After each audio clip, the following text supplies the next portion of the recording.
Hey sweet thing, welcome home to day 13 of our Advent calendar.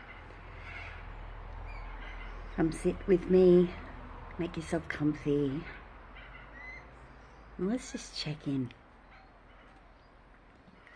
So finding a nice comfortable seat where you can just let everything go. Let all that tension in your body feel like it's draining out of your limbs into the earth. There's nothing you need to do right now. There's no work you need to perform.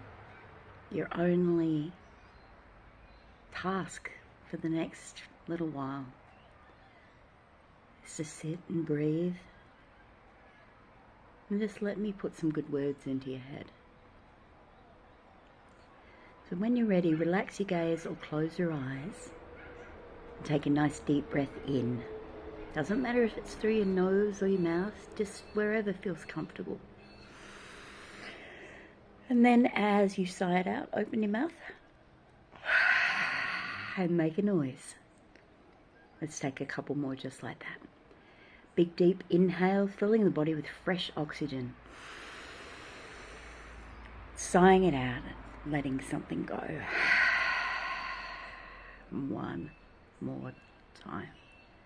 Inhale fully and letting go. Beautiful. So today I thought I would bring my Into the Lonely Woods cards out again because they seem to be a winner the other day when I brought them. We had realization last time, so I wonder what we're going to have today and whether this one will resonate. So a reminder, this is by Lucy Cavendish and Dan May, and I don't know, there's just something so friendly and warm and just comforting about these cards. So please don't make comment about my shuffling ability because it is not one of my strengths, but yeah, might help us not draw the same card twice. Now, I wonder what you'd pick. The way I choose, I don't feel any particular, magnetic pull towards one card or another. It's just, oh yeah, you'll do.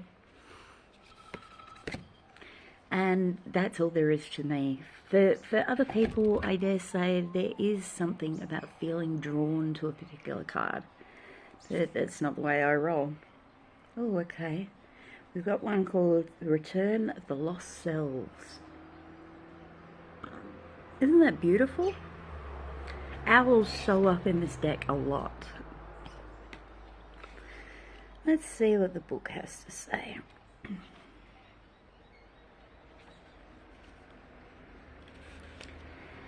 The Return of the Lost Selves. When we are alone, we can be most true and real. We live without artifice or the need to please or be pleased. Finally free, we can simply be.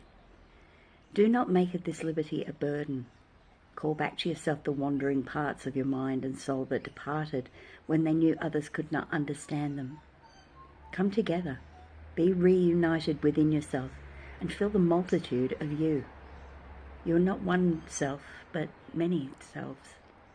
When you have this time of seeming aloneness, truly the companionship is of the many selves, the forgotten experiences, the things you never gave yourself time to wonder about.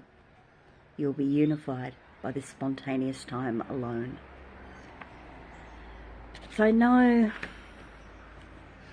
for some this really is a lonely time of year because you're missing people, whether they're just far away or whether they're no longer with you. It can be hard. This card suggests that your solitude isn't a burden, but that it's a way of being able to get back in touch with those places of yourselves that you lost. I think we can do that whether we're alone or whether we're in company though. Maybe the people that you're planning on spending time with bring out particular patterns of behaviour with you. I know there's a couple of my nearest and dearest. Whenever we interact, I feel like I regress to a 15-year-old version of me, and it's like I can see myself and the way that I am reacting rather than responding become so defensive, because it seems like every time they say something to me, it's to criticize or to tell me that I've done something wrong. And unfortunately, as much as I wish I could change that person's behavior, the only control I have is over my own. And so far that is a very challenging thing that I'm not doing particularly well. So checking in with those lost parts of myself, or the version of myself that I'm hoping to become, it's going to be pretty valuable, as I have to spend some time with this person. Sometimes we have no good choices. Electing to sit out an occasion might well be the very best thing for you. But there is going to be a consequence to whether you sit out the occasion or whether you choose to participate. The consequence of choosing to participate is the possibility of getting into something that you would much rather avoid, whether that's a conversation or a conflict or what. If you choose to sit it out, that you may have the feeling later that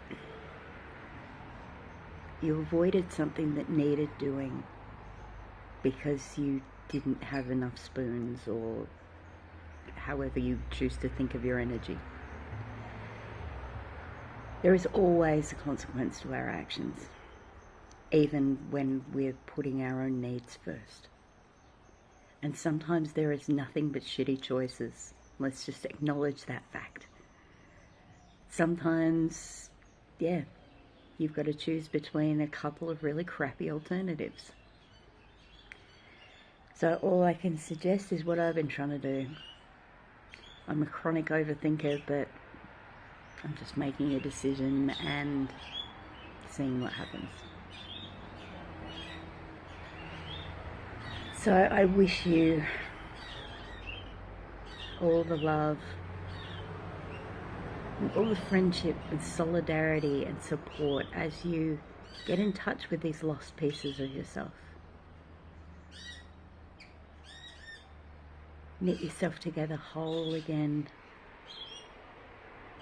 and make good choices for you, regardless of the consequence. You're strong enough to bear all of them. That's what I've got for you today, sweet things. So let's bring in to a close with our nice two-sided hug. Inhale the arms out wide to either side. Cross the right arm over the left. Give yourself a hug that you need. You might choose to linger here if you need some extra support and affection today.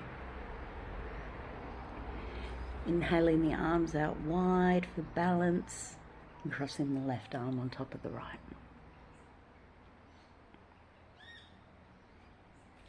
Beautiful. Unwinding, coming back to center. Until we're together again, I hope tomorrow.